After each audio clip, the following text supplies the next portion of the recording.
ഇപ്പം നിങ്ങൾക്ക് കുമ്പസാരിക്കാൻ വരുമ്പോൾ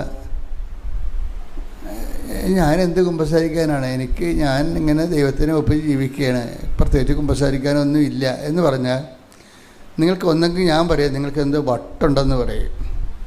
എന്താ കാര്യം വെച്ച് കഴിഞ്ഞാൽ കുമ്പസാരിക്കാനൊന്നും ഇല്ലെന്ന് പറഞ്ഞാൽ അതിൻ്റെ അർത്ഥം പരിശുദ്ധാത്മാവ് ഈ പിശാച് വർക്ക് ചെയ്യുന്നില്ലെന്ന് എൻ്റെ അർത്ഥം. നിങ്ങൾക്ക് ആരോടെങ്കിലൊക്കെ പറയാം, ബട്ട് ധ്യാനഗുരുക്കന്മാരുടെ വരുമ്പോൾ നിങ്ങൾക്ക് കുമ്പസാരിക്കാനൊന്നുമില്ല എന്ന് പറഞ്ഞതിൻ്റെ അർത്ഥം പരിശുദ്ധാത്മാവ് നിങ്ങളിൽ നിന്ന് പോയിട്ട് വർഷങ്ങളായി, നിങ്ങൾക്ക് ആലോചന ചെയ്തു തരാൻ ആരുമില്ല. പരിശുദ്ധാത്മാവ് ഉണ്ടെങ്കിൽ ദൈവത്തോടുള്ള സ്നേഹരാഹിത്യത്തിൻ്റെ മേഖലകളെ നിങ്ങളെ ബോധ്യപ്പെടുത്തും. അല്ലാതെ നിങ്ങൾ വ്യഭിചാരം ചെയ്താൽ വെള്ളമടിച്ചാൽ പ്രശ്നം. നിങ്ങൾ ഉടനെ കയറി കുമ്പസാരം എന്ന് പറയുമ്പോൾ ഉടനെ നിങ്ങൾ ഇതുപോലെയുള്ള ക്യാപിറ്റൽ സിൻസാണ് പറഞ്ഞത്. അതല്ല, നിങ്ങളുടെ ഓരോ പ്രാർത്ഥനകളിലും ദൈവസ്നേഹം ഉണ്ടോ എന്നാണ് പ്രശ്നം. ദൈവസ്നേഹം, ഇപ്പോൾ ഒരു മനുഷ്യൻ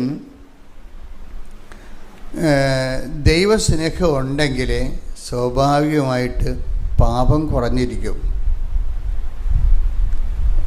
ഇനി ദൈവസ്നേഹം ഇല്ലെങ്കിലും പാപം കുറഞ്ഞിരിക്കും, പക്ഷേ നമ്മൾ അറിയത്തില്ല. ചില ആൾക്കാർ പറയല്ലേ, എനിക്ക് രാത്രിയാണ് ചുമ, രാവിലെ ഞാൻ ഓക്കെയാണെന്ന്. എനിക്ക് രാത്രിയാണ് ചുമ വരണത്, രാവിലെ ഞാൻ ഓക്കെയാണെന്ന് പറയും.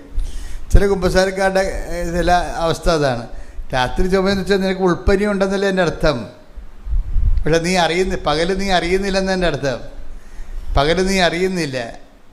പകൽ അറിയിക്കാനുള്ള സിംറ്റംസ് ഇല്ല. പരിശുദ്ധാത്മാവ് ഉണ്ടെങ്കിലല്ല, പരിശുദ്ധാത്മാവ് എല്ലാവരിലും ഉണ്ട്. പരിശുദ്ധാത്മാവ് ചില സമയത്ത് നിർവീര്യമായി, പരിശുദ്ധാത്മാവ് ഉണ്ട്, പക്ഷേ എന്താ പരിശുദ്ധാത്മാവ് സംഭവിക്കണത്, കൈയും കാലും അനക്കാൻ പറ്റത്തില്ല.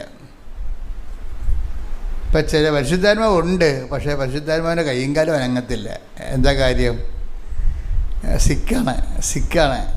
അതുകൊണ്ടാണ് ബൈബിൾ പറയും പരിശുദ്ധാത്മാവിനെ നിർവീര്യം ആക്കരുത്, അല്ലേ?